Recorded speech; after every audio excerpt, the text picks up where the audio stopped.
Nauru merupakan salah satu negara kepulauan terkecil di dunia yang tidak memiliki ibu kota. Seluruh wilayahnya hanya berupa satu pulau koral dengan luas sekitar 21 km persegi dan dihuni oleh sekitar 10.000 jiwa. Negara ini bahkan tidak memiliki sungai, tidak punya situs warisan dunia, serta tidak memiliki kawasan hutan lindung. Nauru hanya memiliki jalan sekitar 29 km dan rel kereta api sepanjang 3,5 km. Nauru terletak di kawasan Mikronesia dan Polinesia yang tercatat sejak 3.000 tahun yang lalu. Negara ini pernah dianeksasi Jerman pada tahun 1888, diperintah oleh Inggris, Australia, dan Selandia Baru di bawah mandat 3 bangsa-bangsa setelah Perang Dunia Pertama. Selama satu dekade antara tahun 1974 hingga tahun 1980-an, segala kemewahan benar-benar menjadi milik masyarakat Nauru.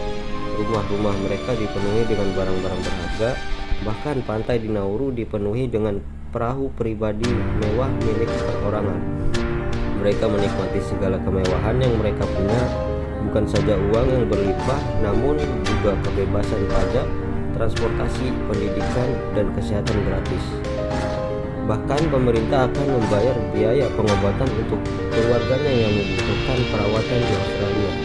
Selain itu, banyak pemuda Nauru yang dikirim ke berbagai universitas bergengsi di Australia dengan biaya penuh dari pemerintah.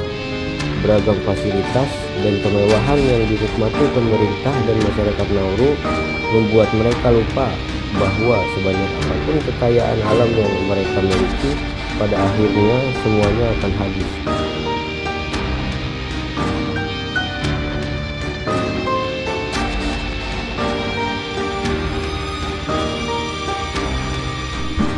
Tapi sayangnya, hanya dalam waktu kurang dari 3 dekade, keadaan Nauru berubah secara total dari yang semula sebagai negara paling makmur menjadi negara miskin. Bahkan pada tahun 2017, Nauru menempati posisi salah satu dari 5 negara yang termiskin di dunia.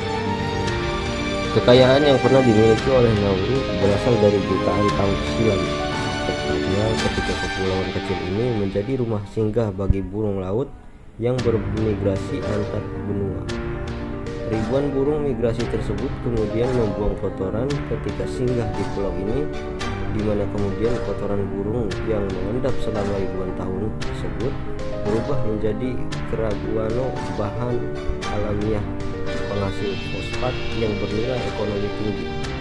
Maka ketika Nauru meraih kemerdekaannya pada 13 Januari tahun 1968, diperkirakan terdapat sekitar 60 hingga 70 ton cadangan fosfat di negara ini, di mana sejak saat itu pemerintah dan rakyat Nauru bisa menikmati hasil kekayaan alam mereka.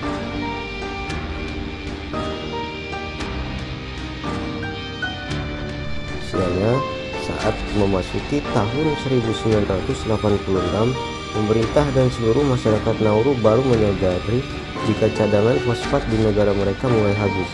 Pemerintah yang mulai sadar akan ancaman tersebut kemudian segera mencari cara untuk mengelola keuangan negara mereka yang bernilai miliaran dolar. Tetapi sialnya, tidak ada satupun warga Nauru yang dianggap cakap di bidang ekonomi, keuangan, maupun investasi, sehingga mereka menggunakan jasa konsultasi asing dengan biaya mahal untuk mengelola keuangan negaranya. Namun sialnya lagi, para konsultan keuangan yang disewa pemerintah ternyata melakukan korupsi besar-besaran dengan melaporkan kebutuhan keuangan yang tidak sebenarnya.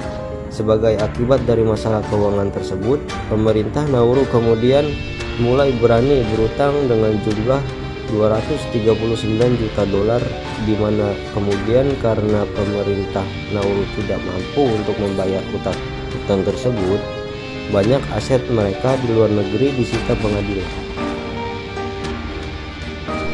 Sehingga tahun 2002, Nauru dinyatakan sebagai negara bangkrut.